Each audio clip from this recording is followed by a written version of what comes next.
लक्की।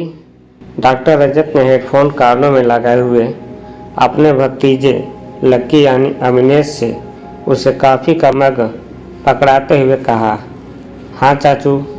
लक्की ने अपने टाल हैंडसम चाचू की तरफ ध्यान से देखते हुए कहा। बेटा कुछ भी हो जाए पर तुम न शादी जरूर करना। ये कहते हुए उनकी आंखों में पीड़ा आंसुओं के रूप में उतर आई थी और नज़र ठहर गई अपनी स्वर्गीय माँ जानकी जी की अंतिम दिनों की तस्वीर पर, जिनके चेहरे पर अकड़ तो वैसी ही विराजमान थी पर साथ में बेचारगी भी झलकने लगी थी। क्या चाचू? लक्की ने थोड़ा चिढ़े स्वर में तुनकते हुए कहा। इसी बवाल से तो पीछा छुड़ाकर आपके पास आया हूँ और अब आप भी वही राग अलाप रहे हो। मुझे इस आफत में नहीं पड़ना। मैं उन्मुक्त रहना चाहता हूँ। मेरे रोल मॉडल आप हैं, वो थोड़े गर्व से बोला। मनमौजी लक्की चाचू का दुलारा भी था और उन्हें आदर्श भी मानता था।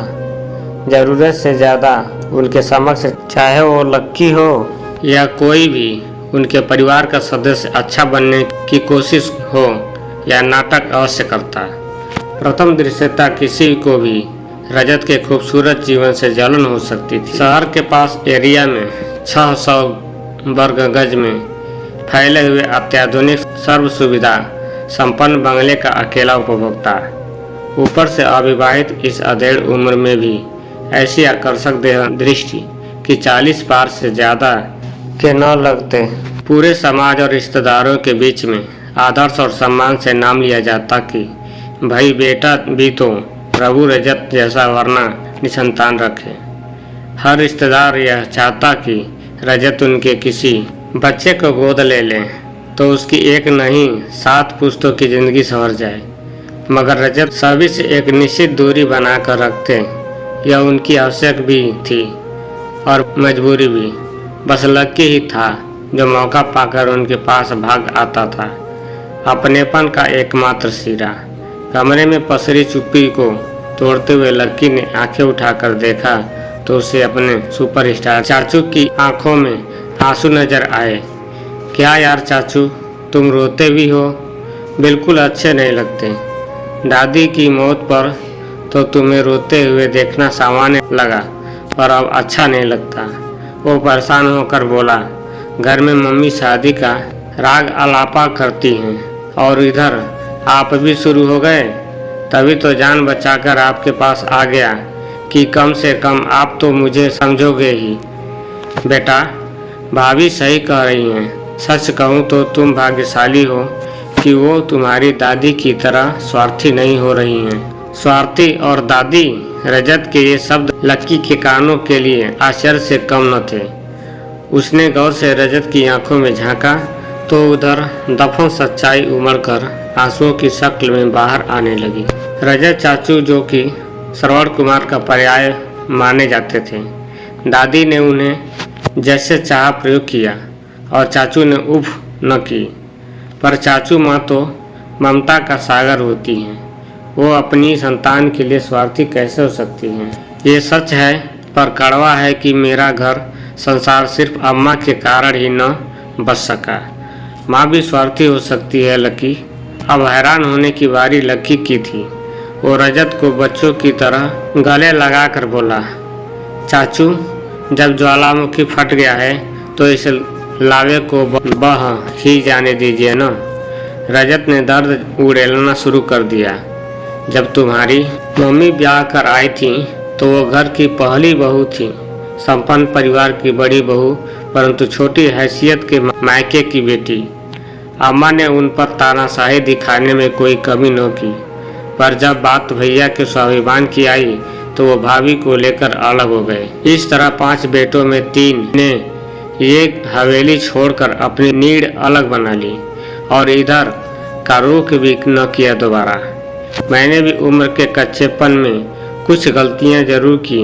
अपने बड़े भाई और भाभीियों के सम्मान में मात्र अम्मा को उनके लिए रोते देखकर बाबू काम के सिलसिले में बाहर रहते और जब अम्मा इस हवेली में अकेली पड़ गई तो उन्हें असुरक्षा ने घेर लिया। मैं उन्हें सारे सुख अपनी तरफ से देने की लालसा में पढ़ाई में लग गया और शहर का प्रख्यात हार्ट सर्जन बन गया। पर जब भी कोई रिश्ता मेरे लिए आता, अम्मा उसमें कमियां ही खोजती। कभी लड़की तो कभी खानदान और तो कभी दहेज। उनका दम्भ कभी इस बात को स्वीकार नहीं कर पाया कि मेरी भी उम्र हो रही थी। धीरे धीरे रिश्ते आना कम होने लगे और अम्मा को कोई फर्क नहीं पड़ रहा था। फिर जब 50 के आसपास पहुंचा और अम्मा जब और भी शिथिल होने लगी तो कुछ रिश्ते आए। मजबूर तलाकशुदा या ऐसी लड़कियों के जिनमें कुछ कमी हो। अम्मा ने तब भी यही कहा कि हाय मेरा क्या होगा। अंततः मैंने उन्हें वचन ही दे दिया कि मैं शादी करूंगा ही नहीं। उस दिन के बाद अकेलापन ही मेरी नियति बन गया।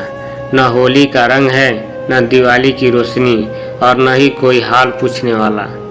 ये खालीपन बहुत काटता है बेटा।